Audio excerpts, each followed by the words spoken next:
Salut à toi, c'est reparti pour une nouvelle vidéo et aujourd'hui nous allons parler de la motivation de l'équipe.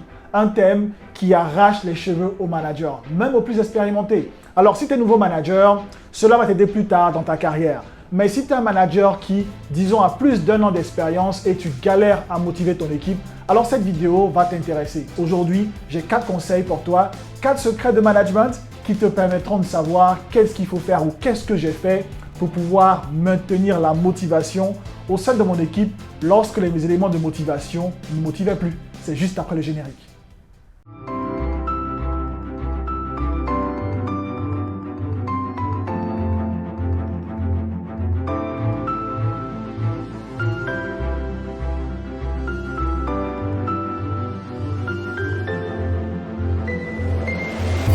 Salut à toi, je suis Cédric et si tu es nouveau, bienvenue sur la chaîne Les Secrets du Management.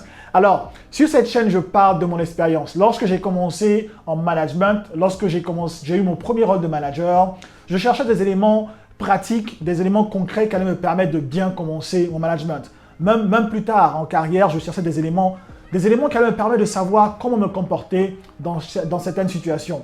Plus tard en carrière, lorsque j'ai coaché des managers, ils n'arrivaient pas non plus à trouver ces éléments pratiques, ces exemples de vie qui allaient leur permettre de pouvoir s'inspirer et de sortir dans des situations difficiles. Alors sur cette chaîne, j'ai décidé de partager mon expérience de manager pour que tu puisses savoir le monde réel du management.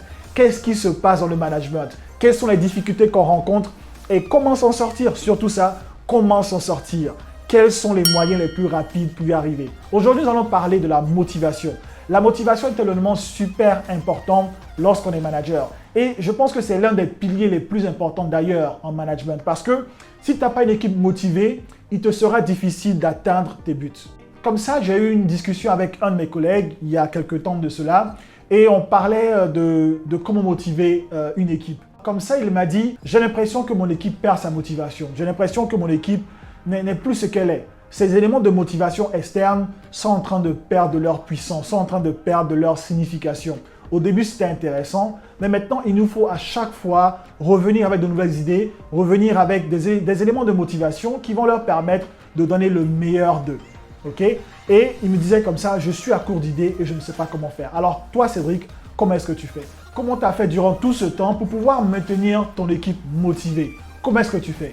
Et je lui ai dit comme ça, écoute, moi, en tant que manager, ce qui me permet de motiver mon équipe, c'est d'être un manager inspirant. Alors, un manager inspirant, c'est un manager qui passe par l'inspiration pour motiver ses équipes.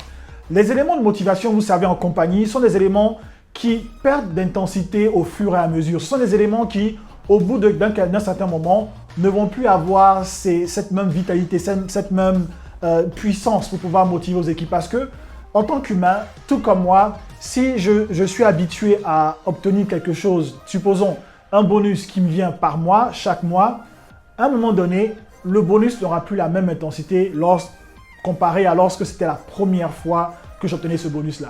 Et c'est tout à fait normal, c'est tout à fait humain. À un moment donné, les collaborateurs se sentiront, comme on le dit en anglais, entitled.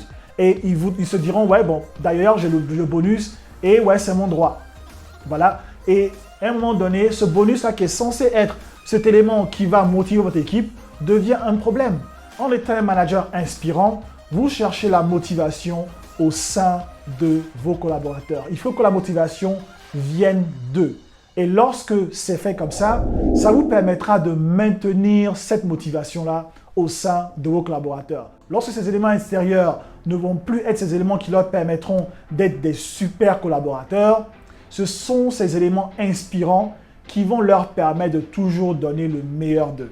Et le premier conseil que j'ai pour toi, c'est de recruter ton équipe.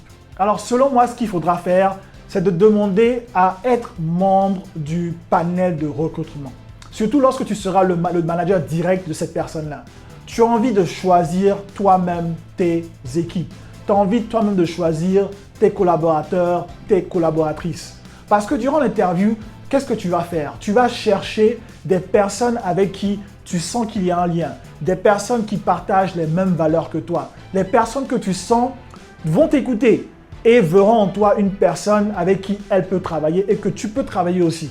Parce que lorsque tu laisses le recrutement à une autre personne, donc je parle des grandes boîtes qui qui laisse le département des ressources humaines recruter, tu te retrouves avec une personne que tu ne connais pas et qu'il te faut découvrir. Pourtant, durant l'interview, lorsque tu es membre du panel d'intervieweurs, tu t'arranges à pouvoir connaître cette personne, à savoir comment elle réagit et te mettre en tête et t'imaginer déjà en train de travailler avec cette personne-là. Est-ce que c'est une personne avec qui tu te vois en train de travailler? Si oui, c'est déjà bon signe. Sinon, tu diras simplement non, je ne veux pas cette personne-là travailler dans mon équipe. Alors, si tu n'es pas membre du panel de recrutement de ta compagnie, demande à l'être lorsqu'il s'agira de recruter des personnes avec qui tu vas travailler. Alors, le deuxième conseil que j'ai pour toi, c'est d'apprendre à célébrer les victoires. Et oui, même les plus petites victoires. Lorsque vous avez un petit contrat, lorsque vous avez eu un petit deal, il faut apprendre à célébrer cela parce que cela dégage des hormones de joie. Et ces hormones-là sont des hormones qui vont permettre à tes collaborateurs de vouloir toujours retrouver cette sensation de victoire, cette sensation d'importance. Il est très important de célébrer les victoires parce que j'ai connu dans certaines compagnies ou des collègues avec qui je parlais, des amis avec qui je parlais, qui ne célébraient pas des victoires au sein de leur équipe. Ils attendaient toujours lorsqu'il y avait de grands contrats signés pour célébrer. Mais moi je dis non. Lorsqu'on est manager, il faut apprendre à célébrer même les petites victoires parce que c'est des sensations qui vont permettre à votre équipe d'être inspirée, d'être motivée. Et cette sensation, je te promets, ces personnes-là vont chercher encore à la voir parce que certainement qu'elles sont dans ce boulot-là et c'est pour un sens. On n'a pas envie de travailler pour être malheureux. On a envie de profiter du travail et célébrer les victoires fait partie donc de ces éléments-là qui permettront à tes collaborateurs de vouloir bien travailler, de toujours chercher à vouloir célébrer. Le troisième secret que j'ai pour toi, en ce qui concerne la motivation de ton équipe, c'est d'apprendre à partager les difficultés de tes collaborateurs. Lorsqu'on est simple employé, on a l'impression qu'on est tout seul. On a l'impression que le manager n'est jamais là lorsqu'on a besoin de lui. Je sais de quoi je parle parce que je suis passé par là aussi. Mais si tu veux être ce manager différent, si tu veux être ce manager inspirant, il faut que tu sois là aussi dans les moments difficiles.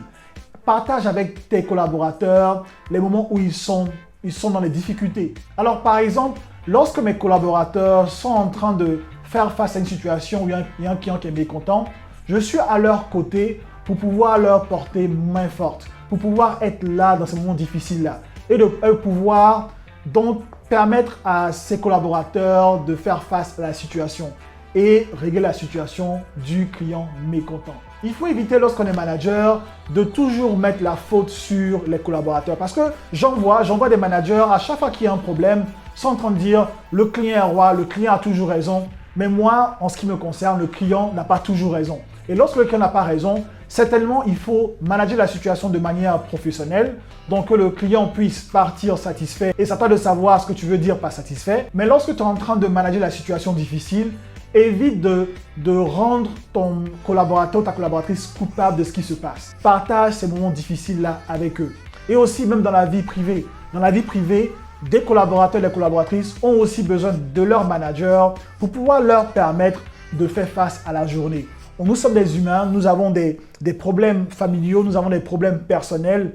Je sais qu'on dit très souvent qu'il faut laisser les problèmes personnels à la maison, mais si tu veux être un manager inspirant, si tu vois que quand tu vois que ton collaborateur, ta collaboratrice est dans un mauvais jour, essaie de savoir qu'est-ce qui se passe, qu'est-ce qui ne va pas, et essaie d'apporter une solution à ce problème-là ou de la mettre dans les conditions pour qu'il puisse bien finir cette journée-là. C'est être là dans les moments difficiles qui te permettra d'être un manager inspirant parce que tes collaborateurs se rappelleront toujours que tu étais là dans les moments difficiles. C'est un peu comme l'amitié, on se rappelle des amis dans les moments les plus difficiles. Et c'est la même chose pour tes collaborateurs. Si tu es ce manager-là qui est là quand ils ont des difficultés, je peux te promettre que ces personnes-là seront prêtes à tout donner pour que tu puisses réussir et pour que tu puisses atteindre ton but. Alors, avant de passer au dernier conseil, j'aimerais juste indiquer que j'ai mis sur place un quiz. Eh oui, un quiz très rapide, mais qui peut te sauver ta vie. Tu sais, en tant que manager, nous sommes tout le temps en train de gérer des conflits. Et oui, ça fait partie du management. Mais il faut savoir comment gérer ces conflits-là. Et pour pouvoir savoir comment les gérer, il te faut te connaître toi-même. Comment est-ce que tu veux aider les autres si tu ne te connais pas toi-même? Alors, ce quiz te permettra de savoir quel genre de personne tu es en situation conflictuelle. Comment est-ce que tu fais face à la situation conflictuelle? C'est un quiz très intéressant qui te permettra de te découvrir toi-même. de savoir quel genre de personne tu es. À travers cela, tu sauras comment maintenant approcher des situations de conflit au travail. Que cela soit des situations de conflit entre deux collaborateurs, que ce soit entre un collaborateur et toi, que ce soit entre un collègue et toi, ou simplement finalement entre ton manager et toi. Il faut savoir comment se comporter. Ça fait partie des compétences qu'il faut maîtriser. Alors, si tu veux en savoir plus, je laisse pour toi le lien en description. Vas-y, télécharge ce quiz et ça te permettra de savoir qui tu es. Qui sait, tu pourras être surpris du résultat. Alors, le quatrième et dernier conseil, c'est pour être un manager inspirant, il faut partager ton histoire. Et oui, il faut que les gens sachent d'où tu viens et comment tu es arrivé. Tu sais, en management, on se dit que le manager est arrivé là par chance. On met en doute ses qualités, on a plein de doutes et on se dit, ok, les managers aujourd'hui, mais est-ce qu'il sait par quoi je passe? Et je peux te dire que moi, j'ai connu ça aussi parce que même en étant été promu manager au sein de ma compagnie, pour te dire que j'ai fait l'école de ma compagnie, il y a des collaborateurs qui pensaient simplement que leur situation quotidienne était nouvelle. Et que moi, maintenant manager, je ne savais pas par quoi est passé. Et il me fallait à chaque fois leur rappeler d'où je viens.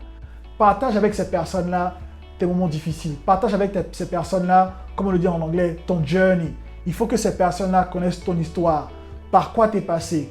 Quelles ont été tes difficultés pour qu'elles sachent que tu n'es pas là par hasard. Tu as des compétences, tu as eu des moments difficiles aussi et que tu es là pour les aider. En partageant ton histoire, ça permettra à tes collaborateurs de mieux te connaître. Et lorsque des personnes te connaissent mieux, lorsque des collaborateurs connaissent ton histoire, lorsque des managers savent tes principes, tes valeurs, crois-moi, ces personnes-là, si elles retrouvent ces valeurs-là aussi en elles-mêmes, cela est plus fort que les éléments de motivation que la compagnie peut donner. Voilà, c'est tout pour aujourd'hui. 4 conseils qui te permettront de motiver ton équipe à part ces éléments que la compagnie met en place pour pouvoir motiver les collaborateurs. Tu veux être un manager inspirant et ces 4 conseils-là te permettront de l'être. Si tu as aimé la vidéo, laisse-moi un petit pouce, un petit like pour m'encourager et surtout, si tu aimes ce genre de vidéo, n'oublie surtout pas de t'abonner et d'activer la cloche pour être notifié de toutes les vidéos que je laisse ici sur YouTube qui te permettront, si tu es nouveau manager, de connaître le monde réel du management et si tu es manager depuis quelque temps, de savoir mon expérience, de savoir comment est-ce que j'ai fait pour être ce manager à succès. Car en management, il s'agit de partager des idées pour être meilleur. Le management, ça évolue et il faut savoir les idées des autres pour pouvoir mieux s'améliorer. Alors maintenant, on se retrouve à la prochaine vidéo. Allez, à tout de suite!